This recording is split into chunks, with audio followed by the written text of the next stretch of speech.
রহস্যপিডিয়া with Souvik. নমস্কার বন্ধুরা, আমি Souvik. Welcome to my podcast Rahasyapedia. আজ আপনাদের জন্য গোয়েন্দা শতদলের আরও একটি কেস, রীতা বসুর লেখা একটি গল্প। গল্পের নাম একটি ফালতু ডিটেকটিভ গল্প। চলুন তাহলে শুরু করা যাক। শতদল না চাইলেও অভিমন্যুর এই রাসবিহারী অ্যাভিনিউয়ের বাড়ি কিভাবে যেন ধীরে ধীরে ওর স্থায়ী দপ্তরে পরিণত হয়েছে। শতদল যখন কলকাতায় থাকে, কত রকম মানুষ তাদের কত রকম সমস্যা নিয়ে যে আসে তার ঠিক নেই। তার মধ্যে সবগুলি গোয়েন্দার এলাকাভুক্ত কিনা তা নিয়ে সংশয় আছে।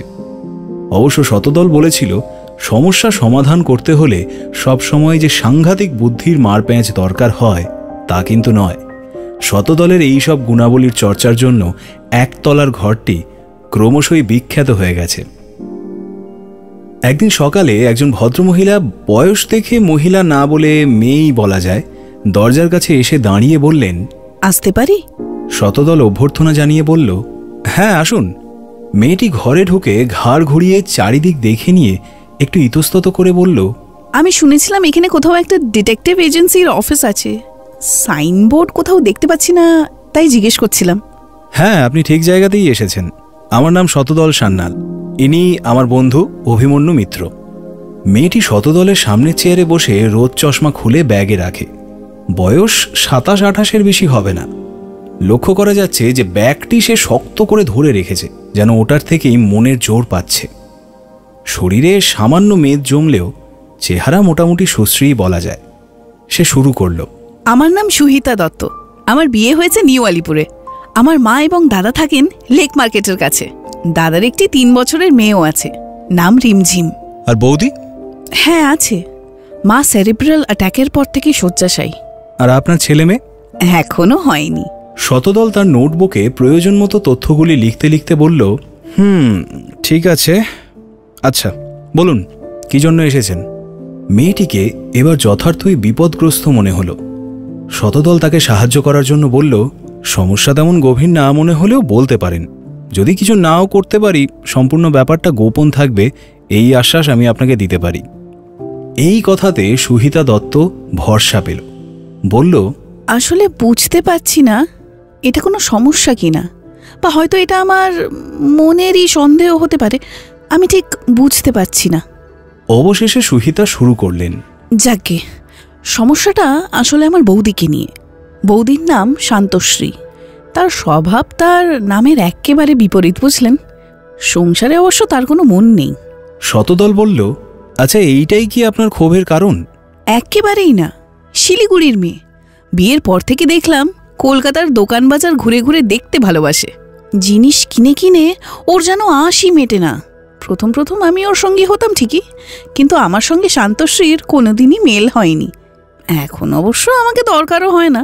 মেয়ের স্কুলের দৌলতে শান্তশ্রীর এখন অনেক বন্ধু। শতদলের মুখ দেখে তার মনের ভাব বোঝবার কোনো উপায় নেই। সে মন দিয়ে সুহিতা দত্তর প্রতিটি কথাই শুনছে, কিন্তু ননদ বৌদির সম্পর্কের চিরকালীন এই টানাপোড়েনের মধ্যে তার যে কি করণীয় তা বোঝা গেল না। সুহিতা হঠাৎ অপ্রাসঙ্গিকভাবে বলে উঠল, এই যে শাড়িটা আমি এখন পরে আছি, এটা আমার বৌদিরই দেওয়া। ও এখন শাড়ির ব্যবসা করছে। শতদল উৎসাহ দেওয়ার ভঙ্গিতে বলল, সে তো ভালো কথা। ছেলেমেয়েরা স্কুলে যাওয়া শুরু করলে অনেক মাই তো করেন দেখি। হ্যাঁ, দাদাও তাই বলেছিল। আসলে শান্তশ্রী এত ছটপটে, ও কিছু একটা নিয়ে ব্যস্ত থাকলে সবাই নিশ্চিন্ত হয়। তা এ ব্যাপারে আপনার মায়ের কি বক্তব্য? মা তেমন কিছুই বলেন না। বুঝতেই পারছেন, বৌমা যেমনটা হলে শাশুড়ি খুশি হয়, ও তেমনটা নয়। শতদল হাতের নোট বইটা বন্ধ করে দিল। বলল, কিন্তু আপনাদের এই ঘরোয়া সমস্যায় আমার বিশেষ কিছু করার আছে বলে তো মনে হয় না। সুহিতা এতক্ষণ কথা বলবার পর অনেকটাই স্বচ্ছন্দ হয়ে উঠেছেন। বেশ জোরের সঙ্গেই বললেন, আপনার কাছে ঘরোয়া সমস্যা নিয়ে আসিনি মিস্টার সান্যাল। তবে? আসলে বৌদির চালচলন আমার আজকাল অদ্ভুত বলে মনে হয়। আচ্ছা, যেমন? দেখুন, সাজতেও বরাবরই ভালোবাসে, কিন্তু এখন মাত্রাটা একটু বেড়েছে। বাইরে বেরোনোটাও অদ্ভুত। শাড়ির ব্যবসার জন্য বেরোতে হয় ঠিকই, কিন্তু আমি লক্ষ্য করেছি বারবার একটা ফোন আসে কোনো প্রিন্টারের, আর তারপরই বেরিয়ে যায়। জিজ্ঞেস করলে হয় এই অজুহাত দেয়, না হলে বলে তাঁতি এসেছে, পেমেন্টটা করে আসি। দেখুন, এমনটা তো হতেই পারে। ব্যবসার কাজে কখন যে কি পরিস্থিতি হবে কেউ বলতে পারে না। এক্স্যাক্টলি, আমারও তাই মনে হতো যদি না দেখতাম প্রিন্টার বা তাঁতির ফোনের জন্য হাঁ করে অপেক্ষা করছে। কোনো নির্দিষ্ট সময় আছে? না, কখনো দুপুরে ফোন আসে, আবার কখনো বিকেলে, আবার কখনো হয়তো বেলা 11টা নাগাদও ফোন চলে এলো। কতটা সময় উনি বাড়ির বাইরে কাটান আজকাল? আজকাল বাইরেই থাকে বলতে গেলে। শাড়ির ব্যবসার আড়ালে কাদের সঙ্গে মিশছে, কি করছে কিছুই জানি না। কলকাতা শহরে খারাপ লোকের তো অভাব নেই না, ভয় করে।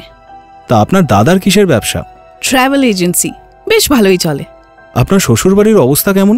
মানে স্বামী কি করেন? আমাদের নিউ আলিপুরের বাড়ির 3টে ফ্ল্যাটই ভাড়ায় দেওয়া আছে। একটাতে আমি আর আমার স্বামী থাকি।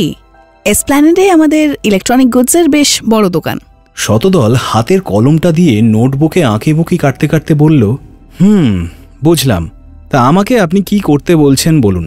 আসলে আমি জানতে চাই ও সত্যি সত্যি কি করছে। জেনে কি করবেন? কোনো লাভ আছে কি? কিছুই না। আসলে কোনো দুর্ঘটনা যদি ঘটে যায় তাহলে এই তথ্যটা আপনাকে সাহায্য করতে পারবে। বেশ, আপনার বৌদির একটি স্পষ্ট ভালো ছবি আমাকে দিয়ে যান। হ্যাঁ, আমার সঙ্গেই আছে, এই নিন। সুহিতা ব্যাগ খুলে একটা খাম বার করে শতদলের হাতে দিল এবং আরেকটি খাম টেবিলের ওপর রেখে বলল, আচ্ছা মিস্টার সান্যাল, এইখানে আপনার অ্যাডভান্সটা রইল, দরকার হলে যোগাযোগ করবেন। সুহিতা বিদায় নেওয়ার পর শতদল সুহিতার দেওয়া খাম থেকে শান্তশ্রীর ছবিটা বার করে মনোযোগ দিয়ে দেখতে দেখতে বলল, যা বুঝছি এই মেয়ে শুধু ঘরের বউ হয়ে থাকলে মানায় না। এর ঠোঁটের হাসি এবং তার চাইতেও চোখের হাসি লক্ষ্য করলে বোঝা যায় যেন আর 5 জনের জন্যই এ তৈরি। গাঢ় নীল রঙের একটা গাড়ি ওদের বাহন। তৃতীয় কোনো হাত পড়ে না বলে বিশ্বস্ত ও কর্মঠ। পরদিন সকাল 10টা নাগাদ শতদল গাড়ি নিয়ে বেরিয়ে গেল। ফিরল দুপুর 2টো নাগাদ। বলল, আজ দেবী দর্শন হলো। শান্তশ্রীর পেছন পেছন তার মেয়ের স্কুলে গিয়েছিলাম। শান্তশ্রীর শাড়ির ব্যবসাটা জেনুইন। মায়েদের মধ্যে শাড়ি আদান প্রদান হতে দেখলাম। তারপর কারো একজনের গাড়িতে 3 জন মা ও কাচ্চা বাচ্চা সহ যে যার বাড়িতে চলে গেল। পরদিন শতদল আবার ঠিক ওই সময় বেরিয়ে গেল। দুপুর 2টো নাগাদ অভিমন্যুকে ফোন করে জানালো শান্তশ্রীর ট্যাক্সিকে ধাওয়া করে সে পার্ক স্ট্রিটে পৌঁছেছে। শান্তশ্রী ও এক ভদ্রলোক যে রেস্তোরাঁয় ঢুকেছে, শতদলও তাদের থেকে একটু দূরে বসে নিজের জন্য খাবার অর্ডার দিয়েছে। ভদ্রলোকের চেহারা দেখে তাঁতি বা প্রিন্টার বলে মনে হচ্ছে না। শতদলের সঙ্গে এরপর অভিমন্যুর আর কথা হয়নি। সে এলো সন্ধ্যের পর। পার্ক স্ট্রিটের রেস্তোরাঁয় ভরপেট খেয়ে ফোরামের মাল্টিপ্লেক্সে একটা জব্বর ভাত ঘুম দিলাম। অভিমন্যু সিনেমা হলে ঘুমের শখের কারণ জিজ্ঞেস করায় সে বলল, কি করব বলো, তারা যে ওখানেই ঢুকলো। আর ঘুম থেকে উঠে দেখি চিড়িয়া ভেঙে গেছে। তবে হ্যাঁ, পণ্ডশ্রম হয়নি। শেষটা একটু অন্যরকম একটা ঘটনা ঘটল বুঝলে। ঠিক করলাম লেক মার্কেটে শান্তশ্রীদের বাড়িটা একবার ঝাঁকি দর্শন করে বাড়ি চলে আসব। গাড়িটা সুবিধাজনক জায়গায় পার্ক করে বাড়িটার দিকে লক্ষ্য রাখছি। ঘণ্টাখানেকের মধ্যে আমাকে চমকে দিয়ে শান্তশ্রীর প্রেমিককে দেখলাম একাই ওই বাড়িতে ঢুকে গেল। তারও বেশ কিছুক্ষণ বাদে শান্তশ্রীকে দেখলাম দূর থেকে হেঁটে আসছে। আমি চটপট গাড়ি বন্ধ করে শান্তশ্রীর কাছাকাছি গিয়ে যেন হঠাৎ দেখতে পেলাম, এইভাবে বললাম, আরে আপনি রিমঝিমের মা না? শান্তশ্রী অবাক হলেন। আপনাকে তো চিনলাম না। আমি টিকলির মামা। কয়েকবার টিকলিকে স্কুল থেকে আনতে গিয়ে দূর থেকে আপনাদের দেখেছি। শান্তশ্রী পাকা খেলোয়াড়ের মতো মুখে উত্তর দিল না, যাকে বলে কটাক্ষ করা, তাই করল। তারপর সরল মুখে বলল, টিকলি? টিকলি কে বলুন তো? ভালো নামটা কি? এই সেরেছে। আমরা তো টিকলি বলেই ডাকি। ভালো নামটা হবে কিছুটা খটোমটো, মনে পড়ছে না। শান্তশ্রী মোহিনী হাসি দিয়ে আমাকে প্রায় কুপোকাত করে বলল, মায়েদের গোপন কথাবার্তা মন দিয়ে শোনেননি আশা করি? শুনিনি, আসলে দেখতেই ব্যস্ত ছিলাম বেশি। বেশ গায়ে পড়া রূপমুগ্ধ ভক্ত সেজে রাজ্যের খেজুরে আলাপ করতে করতে শান্তশ্রীর বাড়ির কাছাকাছি এসে পড়েছি। শান্তশ্রীর খুঁড়ে খুঁড়ে দণ্ডবত আমার সঙ্গে সমানে টক্কর দিয়ে গেল। একটি ভালো মানুষ স্বামী আছে, একটি জলজ্জান্ত প্রেমিক আছে, নিশ্চয়ই অজস্র স্তাবকও আছে। তবু কিছুক্ষণের জন্য এও বা মন্দ কি, এই গোছের ভাব নিয়ে আমার সঙ্গে কথাবার্তা চালিয়ে গেল। এবং স্বীকার করতে বাধা নেই, কথোপকথনটা একেবারে নিরামিষ ছিল না। শেষে শান্তশ্রী যখন চা খেয়ে যাবার নেমন্তন্নটা প্রায় করেই ফেলেছে, সেই সময় বাড়ির ভেতর থেকে সুহিতা দত্ত ও সেই ভদ্রলোক বেরিয়ে এলেন। দুদলই কেমন একটা অপ্রস্তুতভাবে কয়েক মুহূর্ত দাঁড়িয়ে রইলাম। শেষে শান্তশ্রী প্রথম নীরবতা ভাঙল, আমার দিকে হাত দেখিয়ে বলল, ইনি হচ্ছেন রিমঝিমের বন্ধুর মামা, আর এদিকে এটা আমার ননদ ও তার স্বামী। সুহিতা আমাকে না চেনার ভান করে নমস্কার করল, আর শান্তশ্রীর সঙ্গে আমাকে দেখে ওই ভদ্রলোক যে খুশি হননি তা বলাই বাহুল্য। সবাই ওপর ওপর ভদ্রতা বজায় রেখে পরিচয় পর্ব সাঙ্গ করে বিদায় নিলাম। শান্তশ্রী বাড়িতে ঢুকে গেল, আমরাও যে যার পথ ধরলাম। পরদিন সুহিতা এলো দুপুর নাগাদ। বসবার আগেই শতদলকে যেন প্রশ্নটা ছুঁড়ে দিল, আপনি তো আমাকে বলেননি যে আপনি শান্তশ্রীকে আগের থেকেই চেনেন? আগে পরিচয়টা ছিল না বলেই বলিনি।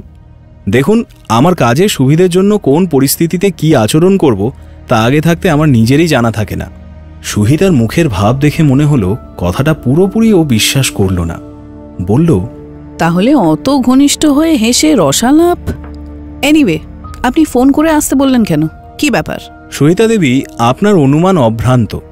আপনার বৌদি গোপনে একজনের সঙ্গে মেলামেশা করছেন। সুহিতা উল্লসিত হয়ে বলল, আমি জানতাম। যাক, আপনি কোনো প্রমাণ দিতে পারেন? প্রমাণ দেওয়া খুব একটা শক্ত হবে না, কিন্তু আপনি তো জানতে চাইলেন না যে প্রেমিকটা কে। হবে কেউ, ওর তো অজস্র ফ্যান। সেটা সত্যি, তবে ইনি আপনার খুব পরিচিত।